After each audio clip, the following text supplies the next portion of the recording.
Hello, everybody. So I wanted to hop on here real quick. And in lieu of our research project that we've started, I know that we've already gone through our selection test. We've already created our research questions with our groups or partners. All right. So the next step, all right, is to actually conduct our research. To do that, I wanted to make sure to provide you with a technology tool that will help narrow your search. Okay, so if we, and you probably are thinking, well, Miss Guy, Google works fine. Yeah, it almost works too well. All right, it can throw all kinds of information at you and also throw you down a rabbit hole. By that, I mean you end up clicking things here. You're like, ooh, that looks like something good. I'll click something there. And then you just find yourself totally not on the topic that you were trying to search for. Okay, so to keep you from going down a rabbit's hole known as the internet, we're going to keep our search and our research, all right, to what's called Google Scholar. So at the top here in your URL box where you usually see websites, okay, you're going to type in, okay, scholar.google.com. We're going to use something called Google Scholar, okay? So and it's right there. All right, and it pops up and it almost looks like, Google, but it's specifically for finding you articles.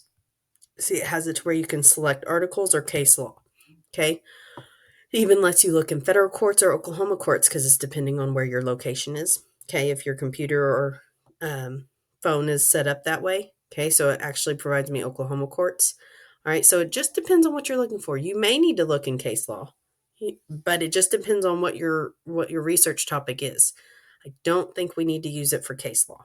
Like, I don't think we need to use it, but we're going to go ahead and click on articles. All right. So over here, it has 3 lines. All right. And this is where it goes through. If you ever save anything, you can easily access it back at your My Library. All right. Or if you go in and you search something and you like it a lot and you check it, it could possibly give you alerts that something like what you searched has popped up and it's new. Okay. So, and then of course there's settings. All right. But we shouldn't need to be messing with those. All right. So, what we want to use this for, and what we're going to be addressing is, and you're like, well, Miss Guy, what do we need this for?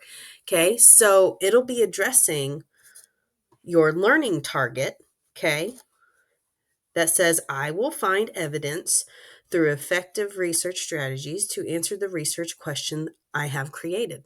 Okay. So you're going to be conducting research. All right. And that connects to our Oklahoma academic standards for ELA.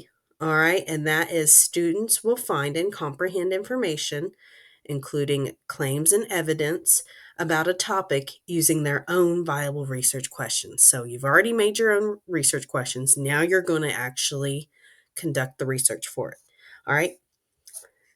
For actually using technology, the ISTE standard it's going to be addressing is 1.3a, a knowledge constructor. It says students plan and employ effective research strategies to locate information and other resources for their intellectual or creative pursuits.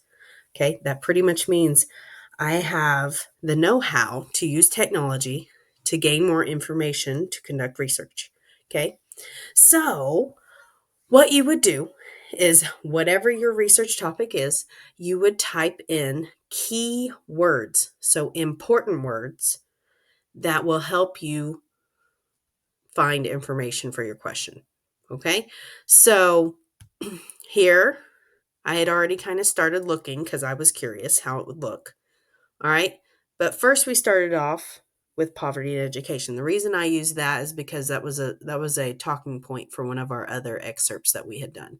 Okay, and it was about, remember, Maurice and Laura, and they had met because she was walking to work, and then he was on the side of the road in New York. He was on the sidewalk panhandling for money for food, right? So one of your guy, what you guys were curious about was like, what is poverty? What does poverty look like? How does that affect kids? How does it affect them? So, one of the areas that it could affect is their education, how they learn. So, one of the things I typed in was effects of poverty on education. So, I literally typed in almost not necessarily the whole question, but major key vocabulary in the question. Okay. So usually you click that and it'll search and it'll pop up some good articles, all right, and journal reviews and things like that. So whenever you're doing a search, I want you to be really careful to look at dates. Okay, so you're kind of thinking, what does that have to do with anything? Okay, dates is kind of important, especially if you're looking at things that changes from year to year. For example, poverty is something that can change from year to year depending on where you live. Okay, so you don't want to have 30-year information trying to answer a question from 2023. All right, so whenever you do your research, I want you to kind of look if you can find things that are 5 years or younger from where we are now. So that means if you can find any articles that are like either 2013 to now or even earlier than that, those are going to be good resources. Okay, 10 years. Sorry, I said 5. I want them to be at least 10 years, no more than 10 years old. Like 10 years is kind of even stretching it. Probably needs to be younger than 10, but I'll accept 10. All right. So, because for example, we have the effects of poverty on children, sounds like a great article until you look at the date.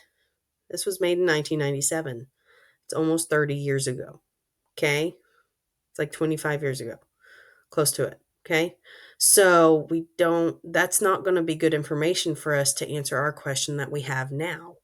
Okay. Now, because the effects of poverty on children may not necessarily change, but it may change from generation to generation. Okay. It may look different from 30 years ago. So we want to make sure if you're wanting to narrow down your search, come over here, click custom range. See, we've got dates up here. You're going to click custom range, and then you're going to type in 2013 to 2023, and it will pop up. Okay. Articles within that date range. So we've got a 2019 here. We've got a 2023 here. Okay, so this was done this year. So this would be really great. Okay, we've also got a 2020. We've got a 2013. Okay. We've also got we've got 2013. Oh, we've got 2016. There's a lot of articles. And look down here. There's a whole nother 10 pages. Okay.